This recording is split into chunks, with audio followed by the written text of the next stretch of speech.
IELTS স্পিকিংয়ে যদি আপনি ভালো একটা ব্যান্ড স্কোর উঠাতে চান তাহলে আপনাকে ফ্লুয়েন্সিটা বজায় রাখতে হবে, ঠিক আছে? এখন ফ্লুয়েন্সিটা কীভাবে ধরে রাখা যায়? ন্যাচারালি কথা বলতে হবে আপনাকে, ন্যাচারাল ভাবটা আপনাকে বজায় রাখতে হবে। এখন আপনি ইংলিশ পারেন বাট আপনি মানে ঠিকমতো গুছিয়ে অ্যান্সার করতে পারছেন না, তাহলে কিন্তু আপনার নাম্বার আসবে না। সো ইংলিশ পারলেও হবে না, আপনাকে গুছিয়ে অ্যান্সারগুলো দিতে হবে এক্সামিনারের সামনে, ঠিক আছে? সো গুছিয়ে কিভাবে দিবেন? সাপোজ আমরা তো আমাদের বাংলা হলো আমাদের মাতৃভাষা। এখন আমাদের যদি একটা প্রশ্ন করে বসে কেউ বা ইন্টারভিউতে আমরা কোনো এক্সাম দিতে চাই বা ইন্টারভিউ দিতে চাই, তাহলে যদি আমরা অ্যান্সারগুলো গুছিয়ে না বলতে পারি আমাদের ইন্টারভিউ থেকে নাম্বারগুলো কম আসবে বা মার্ক কাটা যাবে। সো ঠিক একইভাবে আইএলটিএস স্পিকিং একটা হচ্ছে ইন্টারভিউ, এখানে আপনাকে ভালো একটা ব্যান্ড স্কোর ওঠাতে গেলে অবশ্যই আপনাকে গুছিয়ে কথা বলতে হবে। সো একটা বিষয়, অজানা একটা বিষয় যদি আপনাকে জিজ্ঞেস করে হঠাৎ করে, তাহলে কিন্তু আপনি বিষয়টা গুছিয়ে বলতে পারবেন না। এজন্য আপনাকে স্যাম্পল অ্যান্সারগুলো ফলো করতে হবে।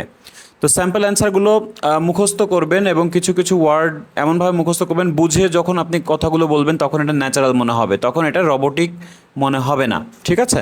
সো আমরা আজকে বুঝে বুঝে একটা খুবই কমন একটা টপিক, সেটা হচ্ছে ওয়েদার স্পোকেন বা আইএলটিএস স্পিকিংয়ের একটা ওয়েদার টপিক, খুবই কমন এবং এটা বারবারই আসে। সো এটা ঝড়ের বেগে যাতে আপনি কথা বলতে পারেন, সো সেই ব্যবস্থা আমরা আজকে কিভাবে করা যায় সেটা দেখব, ঠিক আছে? আচ্ছা, তাহলে আইএলটিএসে কিন্তু 12টা খুবই কমন টপিক আছে যেগুলো আসলে বারবারই তারা রিপিট করে বলে এবং মানে বারবার আস্ক করে। তো এই যে কমন টপিকগুলো আছে এগুলো যদি আপনি একবার শিখে নিতে পারেন, দেখবেন যে এর বাইরে আপনাকে কখনোই প্রশ্ন করবে না। আপনি বুঝতে পারবেন যে এই টপিকে এইভাবে প্রশ্ন করলে এইভাবে অ্যান্সার দিতে হয়। সো আমরা প্রথম থেকে দেখি যে আসলে কীভাবে ওয়েদার রিলেটেড যেসব প্রশ্ন আছে সেগুলো কীভাবে অ্যান্সার করতে হয়। আচ্ছা, তো সাপোজ এখানে এক্সামিনার অ্যান্ড ক্যান্ডিডেট এই দুইটা আছে। তো এক্সামিনার যদি আপনাকে প্রশ্ন করে যে what's the weather in your country, what's the weather in your country, আপনি বলবেন যে the weather in my country is pretty nice. তো অনেকেই বলবে যে the weather in my country is nice, but আপনি কি বলবেন? Pretty nice. প্রেটি নাইস বললে হবে কি, এখানে কিন্তু আপনি একটা মানে মার্ক বাড়তি পেয়ে যাবেন, কারণ এখানে তারা দেখতে চায় যে আপনি ভোকাবুলারি কতটা সুন্দরভাবে ইউজ করতে পারছেন। তো শুধু নাইস না বলে প্রেটি নাইস বলতে পারেন, বা ভেরি নাইস তো আপনি বলবেনই না, ভেরি জিনিসটা খুবই কম ইউজ করবেন। আচ্ছা, এরপরে দেখেন we have a mild climate. তাহলে মিল্ড ক্লাইমেট মানে হচ্ছে যে মৃদু যেসব জলবায়ু, ঠিক আছে? মৃদু, মিল্ড মানে না গরম না শীত, এরকম কিছু একটা। So it's never boiling hot, এটা কখনোই বয়লিং হট না। এবং ইন দ্য সামার, তার মানে সামারে এটা কখনোই বয়লিং হট না। Or freezing cold in the winter. আচ্ছা, তো খুব সুন্দরভাবে আপনি বলতে পারেন ফ্রিজিং কোল্ড মানে হচ্ছে ভেরি কোল্ড, আর বয়লিং হট মানে ভেরি হট। তো ভেরি হট এবং ভেরি কোল্ড না বলে আমরা বয়লিং হট অথবা ফ্রিজিং কোল্ড এই দুইটা ওয়ার্ড ইউজ করতে পারি। তাহলে খুব সুন্দরভাবে আপনি বলতে পারেন যে the weather in my country is pretty nice, we have a mild climate, so it's never boiling hot in the summer or freezing cold in the winter. খুব সুন্দর একটা বাক্য, আপনি শর্ট করে বলবেন না, সবসময় চেষ্টা করবেন যে দুই একটা বাক্য আপনি বাড়তি বলার, ওই রিলেটেড টপিকের ভেতরে থেকেই কথা মানে অ্যান্সার দেওয়ার চেষ্টা করবেন। এরপরে দেখেন যদি আপনাকে জিজ্ঞেস করে does the weather affect your mood, মানে আপনার ওয়েদারটাকে আপনাকে আপনার মুডটাকে অ্যাফেক্ট করে কিনা? ইয়েস। তার মানে দেখেন আপনি প্রথমেই কিন্তু পরিষ্কার করে দিবেন যে আপনার অ্যাফেক্ট করে কিনা। যদি নো হতো আপনার অ্যান্সার আগে নো বলে দিবেন, মানে প্রথমেই আপনাকে ক্লিয়ার করে দিতে হবে যে আপনি কি বলতে চাচ্ছেন। তো সেইভাবেই আপনি এখানে উপস্থাপন করবেন। তাহলে আপনাকে জিজ্ঞেস করেছে যে আপনার ওয়েদারটাকে মানে আপনার মুডটাকে এফেক্ট করে কিনা ওয়েদার। ইয়েস। তারপরে আপনি বলেন যে কেন করে, এরপরে আপনি কারণটা বলেন। তো প্রথমে ক্লিয়ার করে দিবেন, তারপর হচ্ছে মানে কারণগুলো বলবেন। যে cold gloomy days, gloomy days হচ্ছে যে যেসব দিনগুলো আসলে মানে ছায়াচ্ছন্ন বা কালো মেঘে ঢাকা, ঠিক আছে? মানে মরা মরা দিন বা দিন মরা এরকম দিনগুলো হতে পারে। তাহলে cold gloomy days put me in a bad mood, তাহলে এই গ্লোমি ডেজগুলো আমাকে ব্যাড মুডে নিয়ে যায়, ঠিক আছে? বা খারাপ একটা মুড তৈরি করে দেয়। I love summer time when it's warm and sunny, যখন এটা ওয়ার্ম এবং সানি। তাহলে এই অ্যান্ডের আগে যেসব ওয়ার্ড ইউজ করবেন ঠিক একই ওয়ার্ড আপনি পরে ইউজ করবেন, ওয়ার্ম অ্যান্ড সানি একই কথা। সো এইভাবে কথা বললে কিন্তু আপনার ভালো একটা মার্ক চলে আসবে, স্কোর উঠে যাবে। আচ্ছা, এরপরে দেখেন do you like rainy days, তুমি কি বৃষ্টির দিন পছন্দ করো? Yes absolutely. তাহলে আবারও কিন্তু আমরা প্রথমেই ক্লিয়ার করে দিব, যদি আপনার ভালো লাগে বা পজিটিভ হয় তাহলে আপনি ইয়েস বলে দিবেন, অথবা না ভালো লাগলে নো বলে দিবেন, ঠিক আছে? তাহলে do you like rainy days? Yes absolutely. এই অ্যাবসলিউটলি ওয়ার্ডটা আপনি মুখস্থ করে রাখেন, এটা প্রায় আপনি ব্যবহার করতে পারবেন। I like when it rains, আমি পছন্দ করি যখন এটা বৃষ্টির সময়। I love all the freshness around. তারপরে হচ্ছে যে দ্য কুল ব্রিজ মানে ঠান্ডা যেই বাতাস। After a heavy rain, heavy rain মানে হচ্ছে যে মুষলধারে বৃষ্টি, মুষলধারে বৃষ্টির পরে যে একটা ঠান্ডা বাতাস আসে সেই বিষয়টা আপনি বোঝাতে চাচ্ছেন। ইটস ওয়ান্ডারফুল, ইটস কি ওয়ান্ডারফুল বা ইটস অ্যামেজিং, এটা বলতে পারেন। আচ্ছা, তো আপনি বেশিরভাগ প্রশংসামূলক বাক্যগুলো আপনি ভালো করে শিখে রাখবেন। ওয়ান্ডারফুল, অ্যামেজিং বা অল্টারনেটিভ আরও কিছু ওয়ার্ড ইউজ করা যায়, সেসব ওয়ার্ডগুলো আপনি এই স্যাম্পল অ্যান্সার থেকে কালেক্ট করার চেষ্টা করবেন। দেখবেন যে বেশি ওয়ার্ড আপনার মুখস্থ করাও লাগছে না এবং অ্যান্সারগুলো খুব গোছানো আছে। আচ্ছা, এরপরে দেখেন হোয়াটস ইয়োর ফেভারিট সিজন। তাহলে হোয়াটস বা হোয়াট ইজ এভাবে বলতে পারে। So what's your favourite season, তা আপনার মানে ফেভারিট সিজন কোনটি বা কি? Well I think it's spring.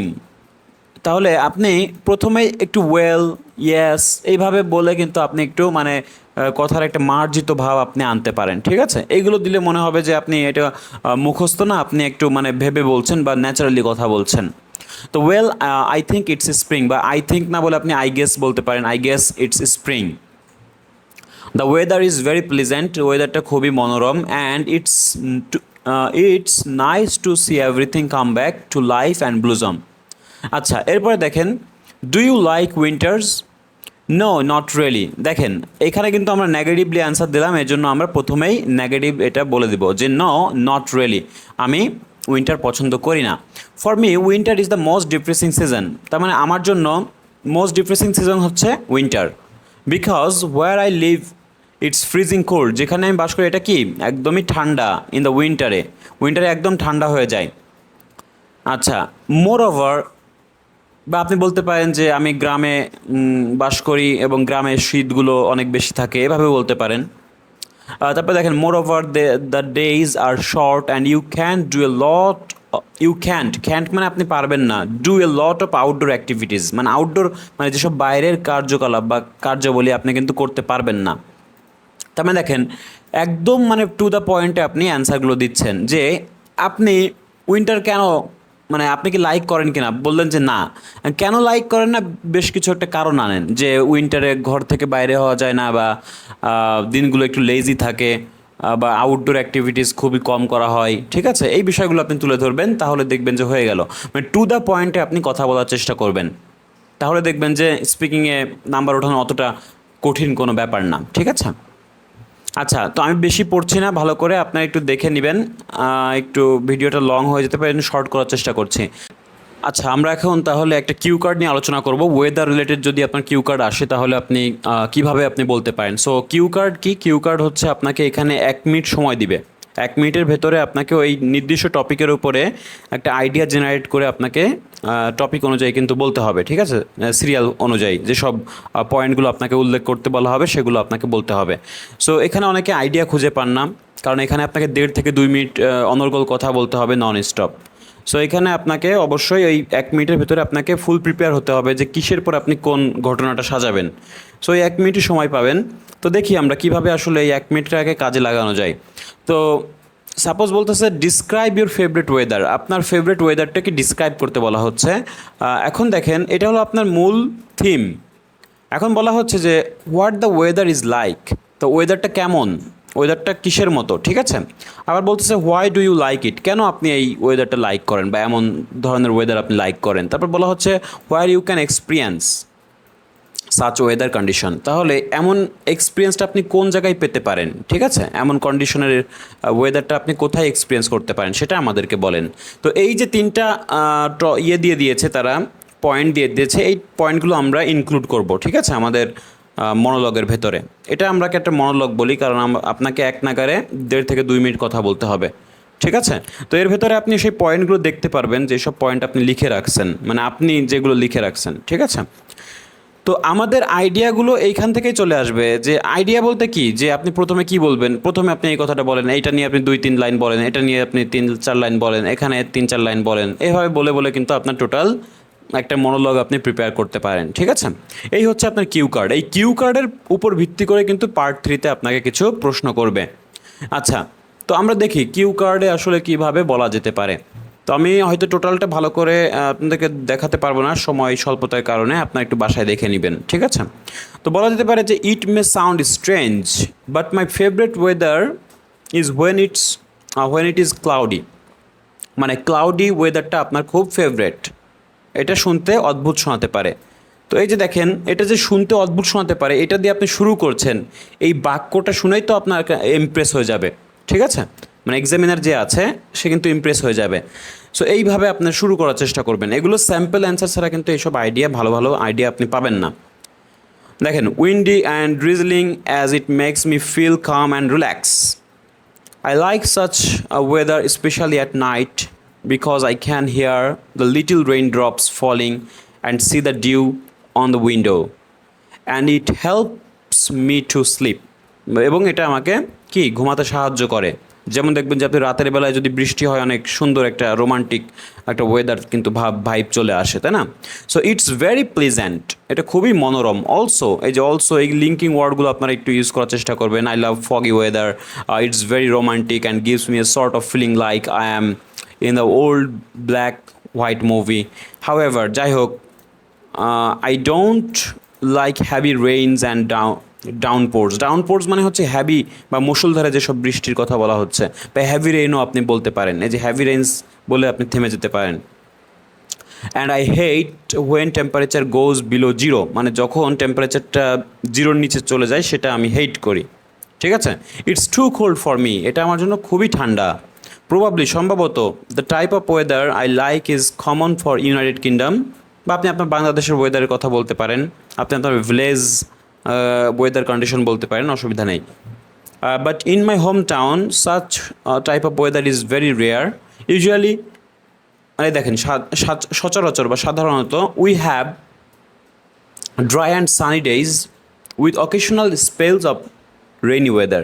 ঠিক আছে, তো দেখেন খুব সুন্দরভাবে কিন্তু আপনি এইভাবে 2-1বার প্র্যাকটিস করে কিন্তু বলতে পারেন। সো এটা যখন আপনি মুখস্থ করে যদি বলেন, কিছু কিছু ওয়ার্ড একবারে মুখস্থ করবেন না, কিছু কিছু নিজে থেকে ঢোকানোর চেষ্টা করবেন। বাট আপনাকে আগে থেকেই একবার প্র্যাকটিস করতে হবে, কারণ হঠাৎ করে যদি আপনাকে একটা কিউ কার্ড দেওয়া হয়, আপনি তো থতো মতো খেয়ে যাবেন। সো এর চেয়ে ভালো আপনাকে স্যাম্পল অ্যান্সার প্র্যাকটিস করা। সো কমন যেসব টপিক আছে এইসব আপনি একদম পড়ে ফেলবেন। ঠিক আছে, দেখেন পার্ট 3-তে আপনাকে কিছু প্রশ্ন করতে পারে। এই পার্ট 3 এবং পার্ট 1-এর ভিতরে একটা পার্থক্য আছে। সেটা কি? পার্ট 1-এ হচ্ছে যেসব প্রশ্ন আপনাকে করা হয়েছে সেটা জেনারেল কোয়েশ্চেনের উপর ভিত্তি করে, মানে একদম জেনারেল টপিক, মানে সরাসরি প্রশ্ন সরাসরি অ্যান্সার। কিন্তু এখানে হচ্ছে আপনার একটা পয়েন্ট অফ ভিউ, আপনার একটা লজিক তারা জানতে চাইবে বা এভাবে দেখতে চাইবে। তো এখানে 2টা প্রশ্ন নিয়ে আমরা জাস্ট বোঝার চেষ্টা করি। Does air pollution effect the weather? তো এয়ার পলিউশনটা কি ওয়েদারকে এফেক্ট করে? Yes, it does. It affects the overall temperature of the world, making the weather warmer. কারণ দেখেন, এখানে পলিউশন হলে কিন্তু অবশ্যই টেম্পারেচারটা বেড়ে যাবে সারা বিশ্বের, এবং ওয়েদারটা কী হবে, একটু উষ্ণ টাইপের হয়ে যাবে বা গরম হয়ে যাবে। আচ্ছা, ওয়েদার হট বলা যাবে না, এখানে ওয়ার্মার বললে ভালো হয়। Also it often causes smog and gloomy weather. Gloomy weather তো বোঝালাম আপনাদেরকে, যেটা ডার্ক ক্লাউড, মানে খুব মেঘাচ্ছন্ন দিন, এই কথাগুলো বলা হচ্ছে। এবার দেখেন যে do you think the weather affects people's behaviour? তো তুমি কি মনে করো যে ওয়েদারটা মানুষের আচরণে এফেক্ট ফেলে? Yes, I think that people respond to bad weather. In my opinion, during cold and dull days people are more depressed and irritated than usual. তো দেখবেন যে ডিউরিং কোল্ড, মানে ঠান্ডার সময়ে মানুষেরা কী হয়, একটু ডিপ্রেসড হয় বেশি, বা ইরিটেটেড বা একটু বিরক্ত হয়ে যায়, মানে সাধারণ হচ্ছে বা সচরাচর ইউজুয়াল হচ্ছে। হোয়াইল, যেখানে bright sunshine the warmth make us feel good, যেখানে কিনা রোদেলা দিন এবং উষ্ণ দিনগুলো আমাদেরকে আরও ভালো ফিল করতে সাহায্য করে বা ভালো ফিল করায়। তো এই যে ওয়েদার রিলেটেড যেসব আইডিয়াগুলো আছে, খারাপ দিক ভালো দিক, এই বিষয়গুলো আপনি কিন্তু জানতে পারলেন। তো কিভাবে একটা শুরু করতে হয়, কিভাবে শেষ করতে হয়, সেটা আপনি কিন্তু বুঝতে পারলেন। তো আশা করি এই আইডিয়া কাজে লাগিয়ে আপনারা স্যাম্পল অ্যান্সারগুলো পড়ে ফেলবেন এবং কমন টপিক যখন আপনি পড়ে ফেলবেন দেখবেন যে খুব ইজিলি কিন্তু আপনার স্পিকিংটা একদম ইজি মনে হচ্ছে, ঠিক আছে? সো এই কাজগুলো আপনারা একটু বাসায় করবেন। সো ভালো লাগলে অবশ্যই শেয়ার করবেন, সাবস্ক্রাইব করবেন, লাইক দিবেন, অবশ্যই আপনারা কমেন্টস করবেন। কমেন্টস করলে কিন্তু আমি ওইগুলো পড়ি এবং আমি অবশ্যই খুশি হই।